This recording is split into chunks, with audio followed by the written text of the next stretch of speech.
This is educational content based on publicly available CMS data. It is not legal, medical, or billing advice.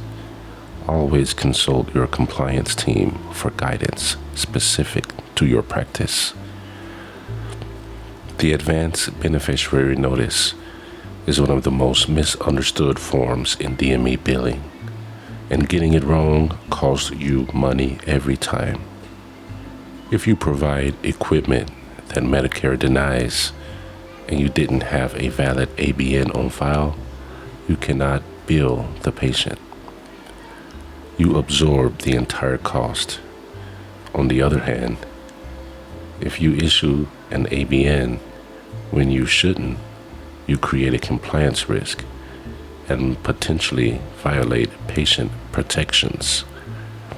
The ABN is the form that determines who pays when Medicare says no, and most suppliers are using it incorrectly, using an outdated version or not using it at all. In this video, we're covering exactly when an ABN is required, when it's prohibited, how to fill out correctly, and which modifiers to use on the claim. Let's get into it. Section 1. What the ABN is and why it matters financially. The Advance Beneficiary Notice of Non-Coverage, CMS Form R-131, is a written notice you give to a Medicare beneficiary before providing an item or service that Medicare may not cover. The purpose is to inform the patient that they may be financially responsible for the cost if Medicare denies the claim. Without a valid ABN, you cannot hold the patient financially liable for a denied claim. This is not optional, it's federal law. If Medicare denies a claim and you don't have a properly executed ABN on file, you must write off the entire amount.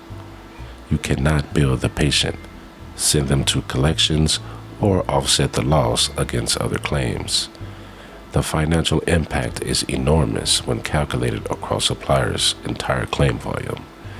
If you process 1,000 claims per year and 5% are denied without ABNs on file, you're absorbing 50 claims at an average of $300,000 to $15,000 each per year in write-offs that could have been the patient responsibility. The ABN protects both parties.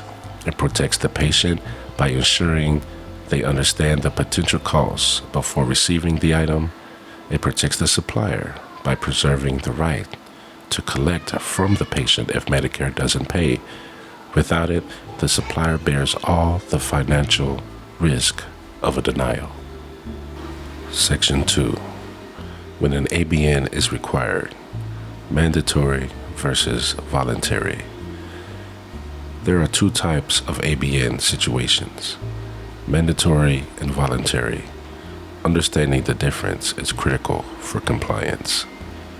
A mandatory ABN is required when you have reason to believe that Medicare will not cover the item or service. This includes situations where the item is not covered under the patient-specific LCD.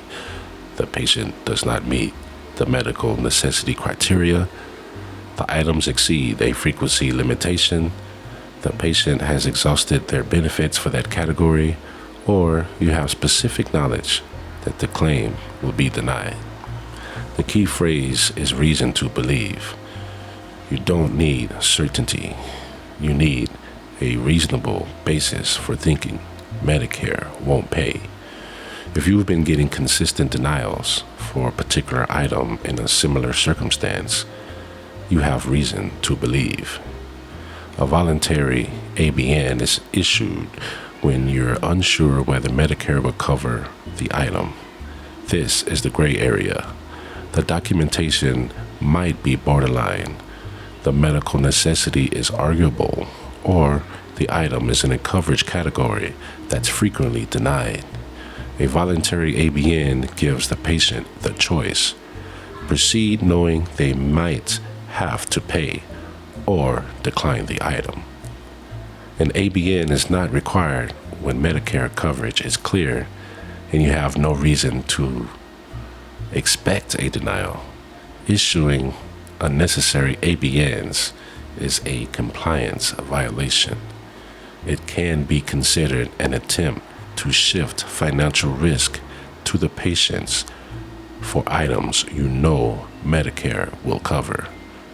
An ABN is also not required for items that Medicare categorically does not cover. If the item is excluded from Medicare coverage entirely, for example, items for personal comfort or convenience, a different notice is used.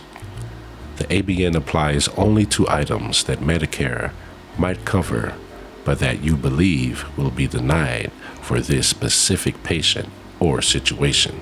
Section 3, how to fill out the ABN correctly. CMS Form R-131. The ABN form has specific requirements, and errors make the form invalid. An invalid ABN is the same as no ABN. You cannot bill the patient. The current version of the ABN is the CMS R-131 form, which was last revised in June 2023. Using an outdated version of the form invalidates the notice. Check the CMS website annually to ensure you're using the current version. The form requires the following information: the patient's name exactly as it appears on their Medicare card, the date the notice is issued. This must be before the item is provided, not the same day or after. A clear description of the items or services that may not be covered, written in plain language the patient can understand. The specific reason you believe Medicare may not pay, again in plain language. The estimated cost to the patient if Medicare denies the claim. The patient must select one of three options. Option 1, they want the item and want you to bill Medicare. If Medicare denies, they agree to pay. Option 2, they want the item but do not want you to bill Medicare. They agree to pay out of pocket. Option 3, they do not want the item. The patient must sign and date the form. If the patient cannot sign, an authorized representative can sign on their behalf, but you must document the representative's name, relationship, and authority. Critical errors that invalidate the ABN include failing to list specific items, writing all services or any items not covered is not valid, failing to include the estimated costs, having the patient sign after receiving the item, using a form version older than the current CMS R-131, leaving the reason for potential denial blank. Section 4, ABN Modifiers, GA, GZ, and GX. The modifier you use on the claim tells Medicare whether you have an ABN on file and what the patient chose. Using the wrong modifier creates compliance problems and affects your reimbursement. The GA modifier means a valid ABN is on file and the patient chose option 1. They want the item and want Medicare billed. If Medicare denies the claim, the patient is liable for the cost. This is the most common ABN modifier in DME billing. The GZ modifier means you do not have a valid ABN on file and you expect the claim to be denied. You're billing Medicare knowing it will probably deny, and you're accepting that you cannot bill the patient. Suppliers use GZ when they want the denial on record, for example, to support an appeal, but don't have an ABN. Using GZ frequently is a red flag for auditors because it suggests you're routinely providing items without proper notice. The GX modifier is used for items that are statutorily excluded from Medicare coverage, items that Medicare never covers under any circumstances. GX tells Medicare that the item is excluded by law and the patient has been notified. This is different from GA, which applies to items that Medicare might cover but that you believe will be denied for this specific patient. Never use GA and GZ on the same claim line. They're mutually exclusive. Either you have an ABN or you don't. If you have a valid ABN, use GA. If you don't, use GZ. Section 5. Common ABN mistakes that cost suppliers money. The single most expensive ABN mistake is not issuing one at all when you should have. Every denied claim without an ABN is money you cannot recover from anyone. The patient doesn't pay because you didn't notify them. Medicare doesn't pay because the claim was denied. You eat the cost. The second most common mistake is issuing the ABN too late, after the item has already been provided. The ABN must be given to the patient before they receive an item. An ABN presented at delivery or after delivery is invalid. If you deliver equipment and then realize, oh, you should have issued an ABN, it's too late. Using a generic or blanket ABN is another frequent error. Some suppliers have patients sign a standing ABN at intake that covers all future items. CMS has explicitly stated that blanket ABNs are not valid. Each ABN must reference specific items, specific reasons for potential denial, and specific estimated cost. Failing to give the patient their copy is a surprisingly common problem. The ABN requires that the patient receive a copy of the signed form. If you cannot demonstrate that the patient received their copy, the ABN may be challenged. Not updating the ABN when circumstances change is also an error. If you issue an ABN for one item and then provide a different item, the original ABN doesn't cover the new item. If the estimated cost changes significantly, a new ABN is needed. Section 6. ABN Workflow Integration for DME Suppliers. The most effective way to handle ABNs is to build them into your intake and order processing workflow, not as an afterthought, but as a mandatory step. At the point of intake, run a coverage check for every ordered item. Compare the patient's diagnosis, the ordered item's HCPCS code, and the applicable LCD criteria. If any element suggests potential non-coverage, missing documentation, borderline medical necessity, frequency limit approaching, flag the order for ABN. Generate the ABN automatically from your billing system with a specific item description, reason, and estimated cost pre-populated. This eliminates manual entry errors and ensures consistency. Train the delivery staff to verify ABN status before every delivery.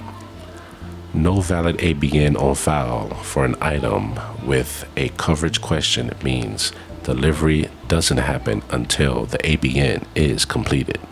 This is the last line of defense. Track ABN outcomes in your billing system. For every claim submitted with a GA modifier, record whether it was paid or denied. If a specific item category has a high denial rate, even with ABNs, investigate the root cause. It might be a documentation issue, a coding issue, or a coverage change.